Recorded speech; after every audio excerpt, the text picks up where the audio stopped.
So, in my opinion, something that we've changed over the years is like really committing to spending our CapEx budget up front where it makes sense to do so, and not just sitting on so much capital that we raise or trying to like kind of limp to the finish line with a lot of this stuff and replace it once it fails. Because once you execute that capital event, you return some money to investors and you have the money left over, it becomes really stressful to manage your cash. What's going on, everybody? Welcome back to another quick solo episode here on the Multifamily Wealth Podcast. In this episode, I'm going to be chatting about the importance of leading with your CapEx when you buy a multifamily property, specifically if it's going to be a longer term hold or a deal that you are looking to execute some type of value add on and then refinance and take capital off the table or return capital to your investors. So first, let's define what I'm talking about when I say leading with your CapEx. When you're buying a multifamily property, specifically a value add deal, right? I think the vast majority of investors who are listening to this podcast are folks who are buying value add multifamily deals. Deals where you buy it, you're probably going to do some type of renovations to the property in order to push your rents, to maximize your NOI, and to then go and refinance at some point down the line or sell down the line. But specifically, I want to gear this episode towards the folks who are looking to longer term hold and who are looking to refinance. When I say leading with your CapEx, what I mean is you've got your budget that you need to spend on the property. And oftentimes, many investors struggle with when to actually spend those dollars or how to spend those dollars. Now, let's paint a picture as some type of scenario here. And this is many value add deals, right? Let's say you're looking at a 1970s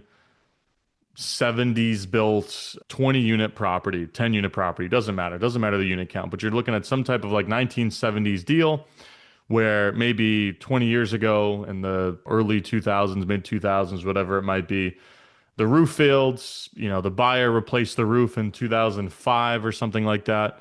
They replaced a good chunk of the heating systems. The parking lot looks a little dated, but like it's not like a safety hazard. There's no like potholes, but it's a real light gray look and striping's kind of looking rough.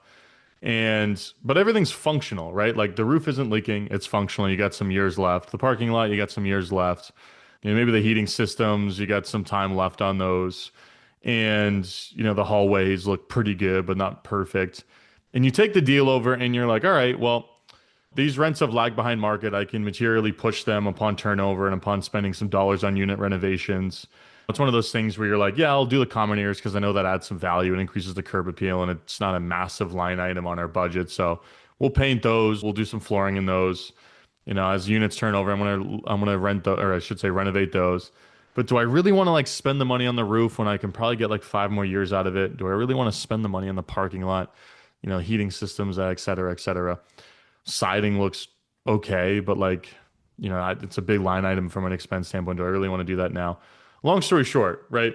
There's a lot of deals where big ticket CapEx is functional when you buy the property, doesn't necessarily have a direct commensurate effect on actual NOI and therefore value in terms of, because we are doing these things to our units, or because we're doing these things in our common areas, we are then able to push the rents by $25, $50, $75 a month, which has a direct impact on our NOI. A lot of CapEx does not materially affect the rents you can charge, or it's just hard to comp out. And I'll just use the roof as a specific example. Replacing roofs does not typically mean you can charge more in rent, right?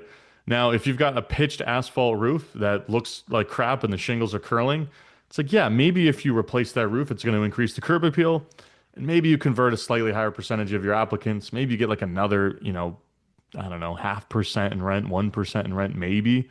But like, it's not a direct change. There is, you can't really look that up and comp it out where it's like, if I add a dishwasher, if I do granite, or if I do this, or if I do that, I get this kind of commensurate impact on rents. And what many investors do is they want to take everything from a CapEx standpoint to the final point, to where it truly fails before they replace it. Roofs, cooling systems, heating systems, parking lots, all of these different things, windows, whatever it might be. They want to take it all the way to the end zone, right? All the way to where like, oh, now the roof is leaking and I like simply got to do it, or insurance is making me do it, or whatever. And then they spend the money to do it. Now, that oftentimes is not the right approach, because it makes it really hard to manage your cash longer term when you own a piece of real estate. And this is especially true for folks who are raising money from investors to buy deals, right? You go out there, you buy that deal, you raise the money from investors, you raise, some reserve capital, enough money to get started on the business plan before you start drawing down your loan funds. And let's say you work through 50% of the unit turns over the course of 12 months, but you're like, I could get another 5 years out of that roof. But like, you're probably gonna have to do it during your hold period. Or if you don't do it, like you're probably just going to have to sell it to the next guy. And you're like, okay, well, I've done my unit turns. I've got a nice new rent roll. I want to go out there and refinance. And you go and refinance, you do a cash out refinance, and you got the proceeds sitting in the bank account. And now you're trying to figure out how much to send back to your investors or return to your investors. Well, you are fighting the dichotomy of I want to return as much as I can because that's what my investors want. And maybe if I'm a co-investor, that's what I want. But at the same time, I know that I'm going to have to do this roof at some point, and that's a big dollar amount. And I'm no longer in my loan that's going to fund construction. And yeah, I got a number of these heating systems that I didn't do either that are like kind of ticking time bombs, and I'm probably gonna have to do those like pretty soon because they're 30 years old and they're gonna be 7 grand a piece. So you send maybe, you send money back, maybe send a little too much because you're like, I think I can get another, 18 months, 2 years out of the roof. Next thing you know, the roof goes, you got to do it. And you've drained your reserves to a level to where now if you may have to spend every dime that you have left in the operating account on that piece of CapEx. You might have to stop distributions. You may be in a compromised position because you didn't plan for it to actually happen. And all of this creates a lot of stress, headaches, and variance in how you manage your cash longer term. And it fundamentally makes it harder for you to operate the building. So when I say lead with CapEx, I think oftentimes the best thing that an investor can do is just when you close the deal, even if these things aren't end of life and you have a little bit of life left in them, it's much easier to just elect to do all of this stuff up front and just blow your CapEx budget on everything that you're going to need to blow. I say, blowing it isn't necessarily the right terminology because that implies that you're wasting your CapEx dollars. But to deploy your CapEx budget on all of the different things that you will likely need to do during the hold period and to do it up front so that you can very accurately and easily manage your cash longer term. Now, the downstream benefit of that is you'll see some aggregate benefits from an NOI standpoint earlier in the hold period as well. If you do the roof up front, you're going to see, some semblance of increase in resident quality who apply. Maybe you're getting a little bit more in rent because you got a nicer curb appeal when you pull up to the property, even if it's functionally isn't changing the tenant living experience at all. Parking lot's a big one that actually does drive, rents, right? So that's maybe not the best example. But like the heating systems, maybe it's a more efficient heating system. And if your tenant is paying their heating bill, they're going to have a lower heating bill. They're probably going to want to stay there longer, or it increases the likelihood that they'll want to stay there longer or turnover. So you have all these different things that start to weigh into it that are, fringe benefits of doing so. And this is outside of spending your money in the units or in the common areas or in the more value add areas from a CapEx standpoint. And I've done plenty of episodes on that. So in my opinion, something that we've changed over the years is like really committing to spending our CapEx budget up front where it makes sense to do so and not just sitting on so much capital that we raise or trying to like kind of limp to the finish line with a lot of this stuff and replace it once it fails. Because once you execute that capital event, you return some money to investors and you have the money left over, it becomes really stressful to manage your cash. Now, another little tip that I want to share here as well for the operators out there, and this is specifically for folks who are doing slightly bigger deals, where you're going to be turning a large number of units. Maybe this is a tip for the folks who are doing 20, 30 plus unit deals versus like a 4 or a 5 or a 6 unit deal, is on one of your early units to, in terms of like the units that you access, to renovate at a higher level than maybe what your scope demanded so that you can try and test the market and see what the top end of the market will bear for that particular unit. So I'll share an example. And this is something that you really, should only be doing if you are also deploying your full CapEx budget upfront as well, in terms of you did the roof, you did the lot, you did the common areas, etc. Now you get into that first unit, maybe you got a 30 unit building and you want to work through 15 unit turns in that first year. Well, that first one or that second one or one of the really early ones in that business plan, instead of just doing your laminate counters and your off-the-rack Home Depot cabinets, maybe you do same paint, same flooring, but you do granite counters. Or maybe you add a dishwasher. Or maybe if it's, economically feasible, you add a washer dryer to that unit. Or you do LVP throughout the whole unit instead of carpet in the bedrooms and LVP in the living room, kitchen, bathroom. Whatever, you upgrade the scope in some capacity, right? Maybe instead of spending 15 grand on the turn, you spend 18, 20 grand. And yeah, you're going to go over budget, but you're going to put yourself in a position to where if there is demand in that marketplace for a nicer unit, and maybe you can get 1850 for that unit versus 1700 or 1750, you're at least finding that out early in the business plan so that you can adjust and pivot as you continue to progress through the remainder of those unit turns.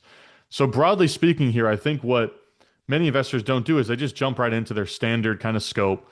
They don't over renovate any of those initial units, or if they do, they do it later in the hold period when they've already tested the demand on maybe the first few unit turns, and they don't find out that there's demand for a nicer unit until they're 3, 4, 5 unit turns in. You know, on a 30 unit building, that's a large percentage of the unit mix. And then by the time they pivot, they've left some rent on the table, right? So I think just broadly speaking here, I encourage many investors out there to at least see what the market will bear if it's not going to materially affect your CapEx budget or put you in some type of compromise position in terms of the construction dollars you're spending. Because at the end of the day, like we can do everything we can as owners and as operators and as investors to like run our rent comps and to diligently understand what the market will bear, you know, to align our scope with what we see the comps dictating for a rent price. But hey, you know, maybe the market's changed since you last ran those comps. Maybe there's a very small subset of your resident base that's like, actually, you know what, I am willing to pay up big time for a dishwasher in that unit, you know, another 100, $150. And you're like, well, if it's going to cost me another 2,500 bucks to add a dishwasher and I'm going to get another 150 bucks a month or 100 bucks a month in rent, I want to do that on every single one of these units because that is a no-brainer trade, right? In terms of the ROI on that incremental increase to your renovation spend. So takeaways from this episode here, because I'm going pretty long, is lead with your CapEx as much as you possibly can because it makes the remainder of the hold period for a piece of real estate far, far easier. Even if it's not technically going to max out your percentage returns, and maybe you're going to make a little bit more if you kind of like, you know, limp to your refi and return capital, and maybe you kick the, you know, you have 5 years left on the roof, you sell on you know, year 4 to the next guy. It's just going to be a far more stressful and high variance approach to investing in real estate. And specifically, if you have investor capital in a deal, you should be pretty wary of that.